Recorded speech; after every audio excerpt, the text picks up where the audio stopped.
Et coucou à tous et à toutes pour un tuto qui va porter cette fois sur la partition, le partitionnement d'un disque ou plusieurs disques durs de votre ordinateur, que ce soit fixe ou portable.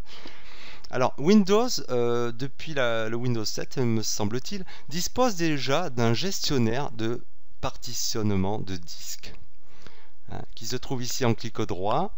Si vous cliquez sur gestion de l'ordinateur, vous faites gestion de disque. Voilà. Vous voyez ici toutes les partitions suivant lesquelles ont été formatées, définies en volume, vos différents disques durs. Si vous en avez qu'un, il n'y aura qu'un affichage. Voilà.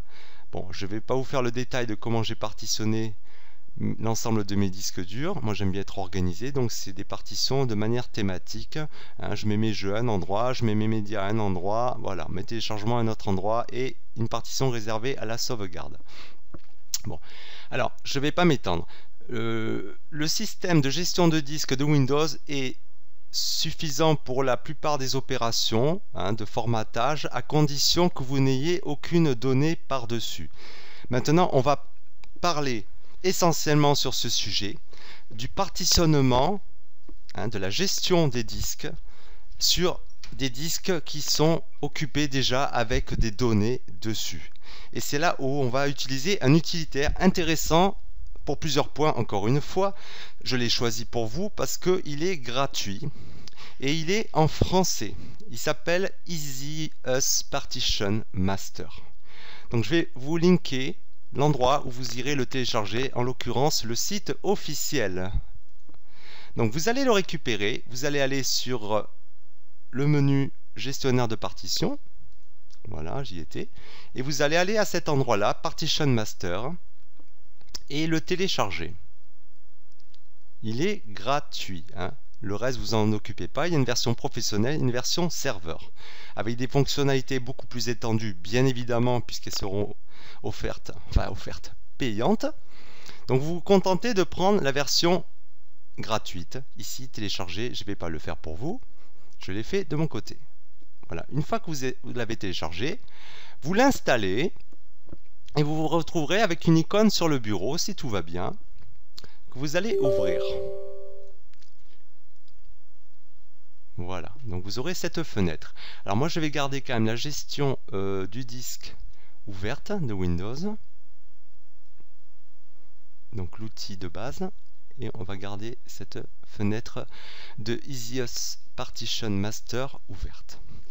On va lancer l'application, voilà, qui va vous donner aussi un aperçu de toutes les partitions disponibles et l'ensemble de vos disques durs, visibles sous forme, voilà, de graphique. Ça vous indique aussi le type de partition, MBR, voilà. Avec chez certains les partitions sous forme GPT. Je vous en parlerai peut-être sur un autre tuto. Voilà, GPT, ça permet de gérer des disques de grande capacité, au-delà, normalement, il me semble, de 2-3 Tera. Voilà, donc là, c'est un autre partitionnement. Donc le vieux système, on va dire, qui jusque-là était couramment utilisé, c'était le partitionnement en MBR, mais ça, vous vous en fichez. Alors, je vais vous montrer un petit peu l'intérêt de EasyUS Partition Master, contrairement à l'outil de base de Windows. L'intérêt de EasyUS, en fait, c'est que vous allez pouvoir travailler sur un disque dur sur lequel se trouvent déjà des données. En l'occurrence, il pourra s'agir du disque principal, système, où se trouve votre Windows. Et je vais vous donner un exemple, par exemple, sur mon disque sauvegarde, que l'on va ouvrir ici. Voilà. Donc, sur ma partition disque sauvegarde, il y a déjà des données. Alors, si vous vouliez partitionner, formater tout ça, il faudrait évidemment faire une sauvegarde de ces données. Ce que je vous recommande quand même, au cas où, on ne sait jamais, mais je vais vous montrer un petit peu l'avantage d'EasyUS Partition Master, licence gratuite. Donc, vous voulez redimensionner par exemple la taille de cette partition. Vous allez la sélectionner avec un petit fond bleu clair qui montre que cette partition est sélectionnée. Hein, voilà. Vous cliquez droit dessus et vous faites la première option redimensionner. On veut lui affecter une nouvelle taille. Voilà la taille totale de la partition, 61 Go en l'occurrence. Hein. Ici donc, on les retrouve là, les 60 Go. Hein. Bon, c'est 59 Go 6. Voilà, capacité totale de mon disque dur et l'espace d'occupation en bleu utilisé. Donc j'ai 20 Go.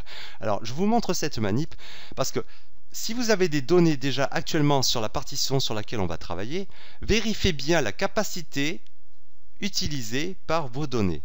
Moi, j'ai par exemple 19 Go 2. On va refermer ça. Parce que si vous allez redimensionner tout en voulant garder vos données, évidemment, il va falloir quand même prévoir un minimum d'espace et ne pas faire de conneries.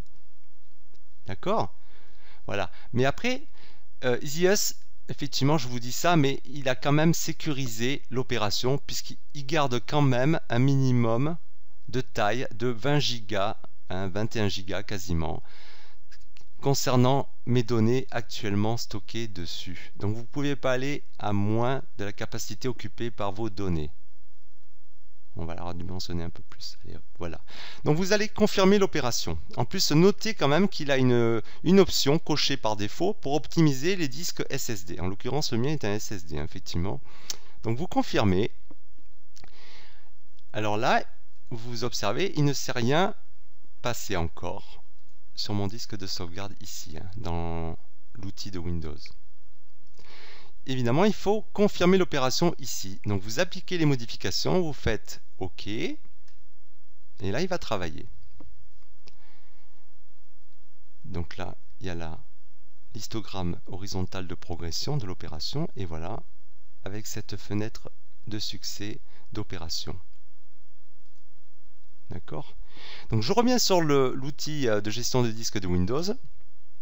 On voit bien qu'effectivement, il a diminué la taille de la partition sauvegarde en deux parties.